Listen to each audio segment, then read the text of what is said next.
Hello, friends.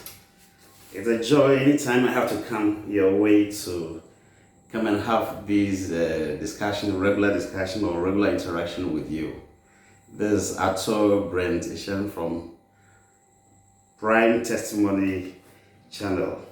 Today we are going to discuss what I have titled Be Careful with Words. Be careful with words. You know, words are powerful.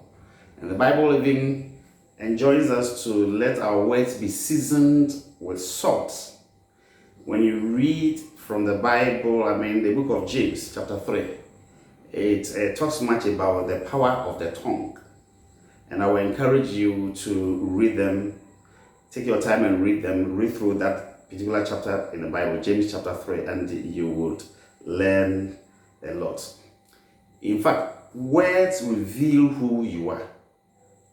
Although sometimes one may stray to act or speak in a way that is not usually characteristics of the person for a particular reason, we usually exhibit our character to the world by how we speak and act consistently, which means that words are very powerful. So we must be careful whatever we write, whatever we say. You may have friends and enemies because of the way you throw words around. You may do all you can to, brand yourself as a person or as an organization to achieve a particular purpose. But if you are not careful, just one word or an expression from you, or even your inaction will destroy the image, you have spent so many years to build. Look at the world brands. I'm talking about companies and, individuals who have spent years building, their brand. Doing good to people, providing for the needy, providing scholarships. We've had great speakers, miracle workers, world stars, and all these people. Most of them were once cherished by millions, but some little mistakes committed by some of these people. Sometimes a word or a statement, sometimes an action or inaction landed them in, big trouble. So we need to be very careful in life. Some in time past have been imprisoned because of non-payment of taxes. Some were sued for heavy, amounts, and they were sued for defamation. Some had to painfully retract statements in public, some statements which were found to be incorrect. Others also lost their image because of a word they mentioned quietly. Sometimes somebody did that, but he didn't know that a live microphone had picked the F word that he used, and it became a huge embarrassment. Some also got into trouble because of a content in a publication that was not factual. You see, God, in the Ten Commandments, God cautioned us not to bear false witness against our neighbor. So my fellow writers, television and radio presenters, bloggers and vloggers, to what extent do you cross-check your facts before you put out that information for publication? And when your attention is drawn to it, how do you show remorse and correct it? Because some of the words that we publish about people are so damaging, especially words that you've not even researched to find out whether what you are writing about that person is true or not. People are dying. People are grieving. People have lost their sense of worth and dignity. And people are feeling hopeless and helpless because of some unkind words you used against your fellow human brother or a human being. Others are languishing in jail because of false accusation. Have you played a role in any of these? It is a serious sin to intentionally accuse someone of a wrong he or she did not commit. So we must be careful with words, and we must be extra careful when you have the power of the microphone. That young man or young woman was not able to achieve her life objective as planned because of maybe what a parent, a teacher, or a classmate said that dampened his spirit or her spirit. Because of that expression, because of that word, that young lady or that young man felt that he or she was not worthy. For that reason, what he planned to do in life, he or she was not able to achieve. That is why we must refrain from posting text and videos that doesn't, especially when you don't understand the full content. Family issues must be kept at the family level, and you do not have the right to betray a trust of a friend who has confided in you on an issue by publishing it in the social media without her permission. There are things to share and things to keep private. Everything you post on social media in your teens and 20s will come to face you squarely by the time you will hit your 50s and you'll be growing. If you sow a good seed or good seeds, you will reap good seeds in the future. And if you sow bad seeds, you will also reap, because the Bible says that whatever a man soweth, so shall he reap. Have you considered that you create a brand for yourself in the minds of other people by what you post on a social media platform? There are jokes that many people subscribe to because decent jokes are good. I mean, they are healing to the body and healing to the spirit. When we are down, jokes lighten us up and releases human stress. In fact, relationship without icebreakers isn't worthwhile. From time to time, we have to find something to, laugh about. At the same time, we must remember different jokes are accepted by different people differently. Looking at the general culture, because of that, looking at the general culture, we must consider the ultimate recipients of whatever message you are putting out there, whether text or video you are putting out there, meant to generate smiles and laughter. Consider it carefully before you put it out there. Remember, we are discussing, be careful with words. We must be aware that there are some people who will naturally not find anything interesting, irrespective of whatever you do. For example, a wife raises little jokes and the husband goes like, "What is funny about this?" And he says so with a very serious face. Can you imagine a husband like that? Actually, some ladies are suffering. And similarly, there are some ladies too. No matter what the husbands do to make them happy, life should be made a happy one, and life should be fun. Long quarrels should not be encouraged, and long arguments on social media platforms are always not necessary.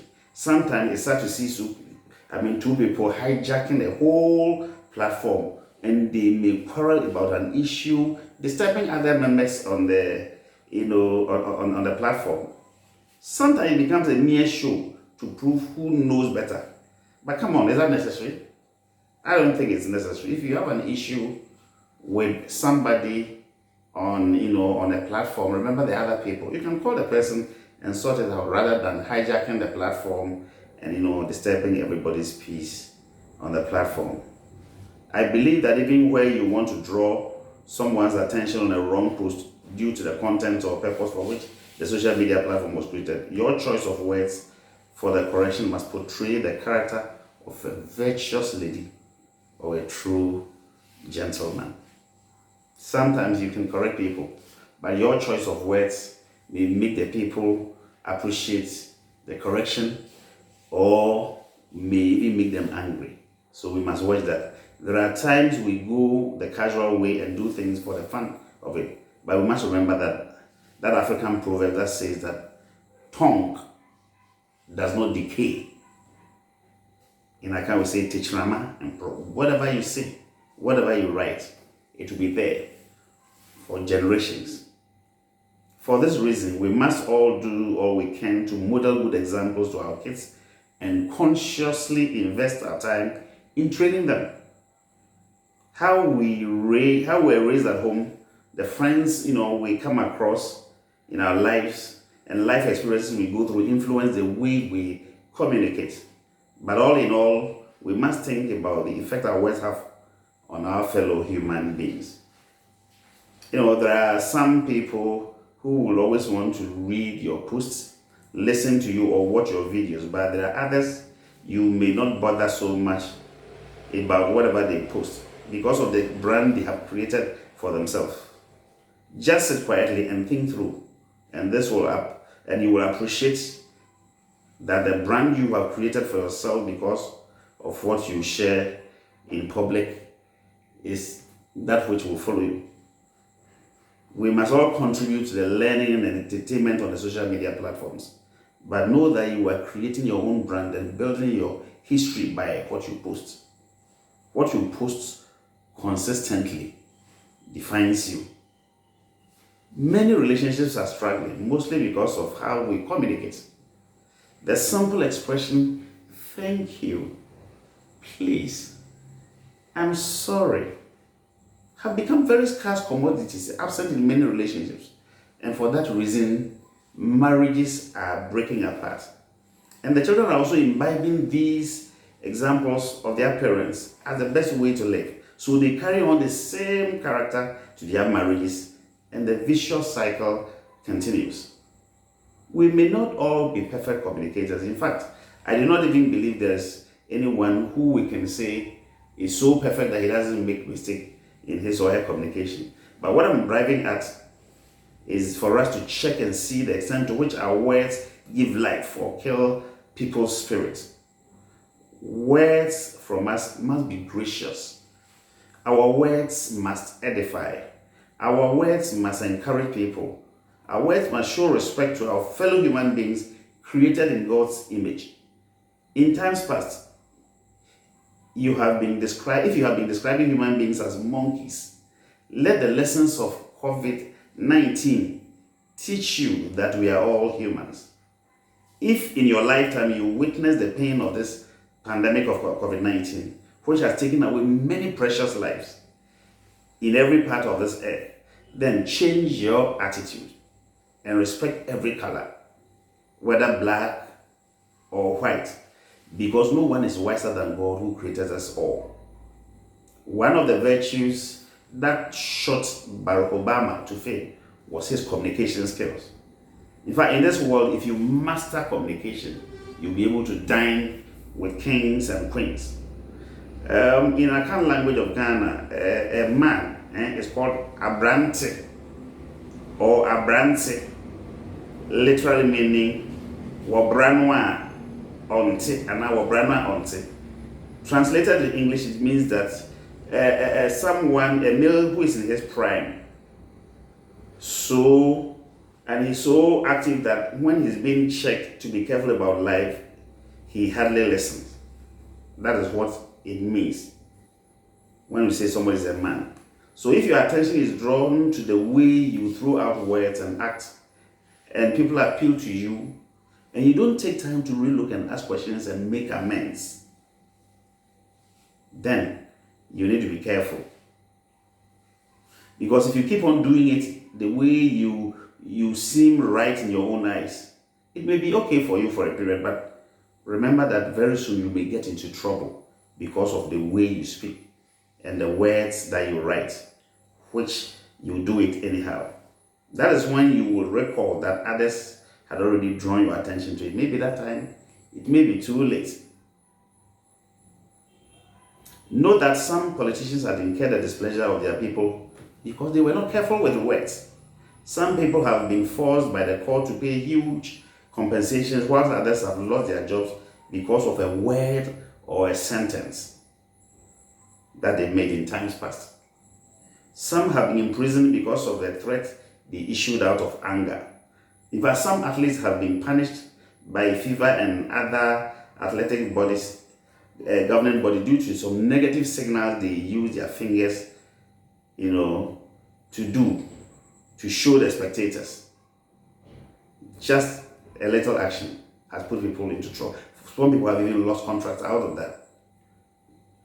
My fellow pastor, be a pastor whose preaching uplifts and encourages, not the one who curses. Because Jesus teaches us to love even our enemies. Jesus did not tell us to curse people. In this New Testament era, be a husband whose love, fatherly responsibility, and romantic talk melts the heart of the wife. Be a father whose encouragement pushes the children forward in life. Be a wife that respects the husband and shows a true love unconditionally. Be a manager who knows that the office you occupy is meant for bringing staff together to work in happiness to achieve business objectives. Be a government whose address to the nation brings people together to build a nation, not a message to divide the people after winning elections.